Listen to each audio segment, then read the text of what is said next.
Well, let's take a look at how the Kenyan market has fared for the day, and just checking in on that blue chip index. You're looking at a 0.5% gain, 4,788 points. Recovery there, albeit of course from a downward slope that we have seen of course in the markets for the past few trading sessions. And of course the shilling has also been stable and strong. 83.75 is where it's trading against the US dollar. You're looking at a marginal dollar strength, just over 0.1% stronger right now, but certainly still below 84 against the US dollar, and of course ahead of that central bank meeting next week. And we'll take a look at that and more. We're crossing to Nairobi right now. Our Kenyan market watcher today, Ted Macharia, investment analyst at AIB Capital. Ted, thanks for joining us. So let's firstly start off with inflation and the implications for monetary policy going forward, because of course the countdown now to the next monetary policy meeting, which takes place next week. We saw inflation coming in yesterday, a slight, ever so slight tick up. It's certainly below the 5% inflation target or inflation band. I mean, what are your thoughts right now on how that is likely to influence their decision next week? Thank you for having me on the show. Inflation is at 4.14 from 4.11. It's been very stable in the past 3 months, and I think the Monetary Policy Committee will be looking at that as an indication to perhaps ease the monetary policy. We're maybe looking at a rate cut of about 1% from 9.5 to 8.5. And the purpose of this would be perhaps to stimulate the economy more and to have cheaper credit flow down to the lower ends of the economic class.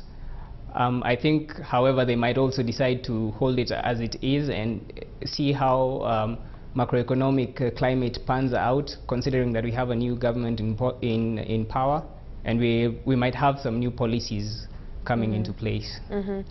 Looking at how banks are benefiting from this low interest rate environment, just looking at NIC Bank and Housing Finance first quarter numbers, certainly indicating that those low interest expenses is helping them leverage off that and grow their loan book.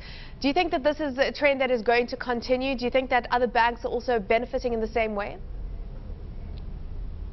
Yes, the banks are the first ones to cut the interest rates on deposits. They cut that before they cut the interest rates on loans, so that at least they can maintain decent net interest margins.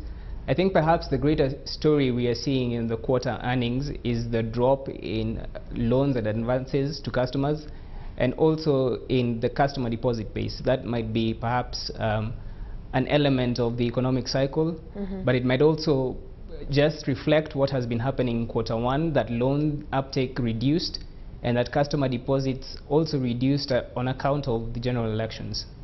So do you see that trend continuing then? Yes, I think all the banks that will be releasing their quarter one earnings will show a similar story. Year-on-year growth, quarter one 2013 compared to quarter one 2012 will show some 30–40% earnings growth, but the quarter-on-quarter story will show perhaps either slower growth or deceleration.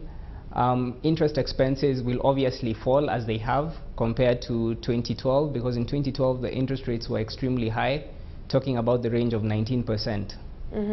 Let's move on to some earnings out today. Crown Paints reporting a 15% increase in full-year turnover, coming in at around 4 billion shillings, and overall you're looking at 12% growth in pre-tax profits. Were you satisfied with the numbers that came through? I mean, in terms of course, also being a manufacturer, they've got those cost push pressures that they have to consider right now. I think they've done relatively well, considering the construction sector grew by about 10% through the year 2012, and the 15% is slightly above that. Obviously, going forward, they're looking at very tight costs, and cost containment will remain a puzzle for them, considering the wage bill has gone up for a start, and electricity costs are also expected to go up.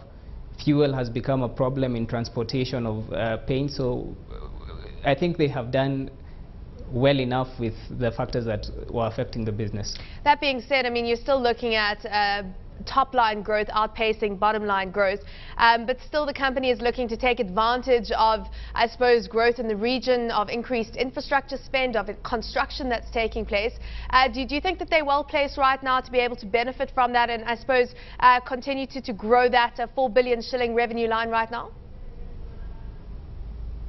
I think they are well placed. However, the barriers to entry in the paint business is very low, so we might see new entrants into the market, but they have the asset base to prop them going forward, to boost them in whatever endeavors they'll be looking at targeting, particularly in the hotel industry and construction industry. Real estate projects are coming up almost on a daily basis, so they have the space, they have the cash, but new entrants might spoil the game for them. And just lastly, Ted, we saw that Uhuru Kenyatta increasing the minimum wage by 14%.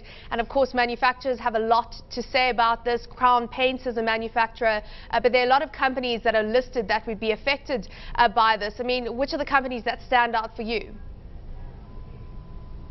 The problem with the increase in the wage bill is that the manufacturers will see it as setting the minimum cap on wages above the economic trend. So market forces are playing below that figure that the president quoted. I think going forward, the whole manufacturing sector is looking at some problems, not just on the wage bill side, but also on electricity, because we're expecting some upward tariff reviews. And at the end of the day, that will make our products less competitive in just the greater Eastern African region. So the manufacturing sector looks set to get hurt by the increase in the wage bill.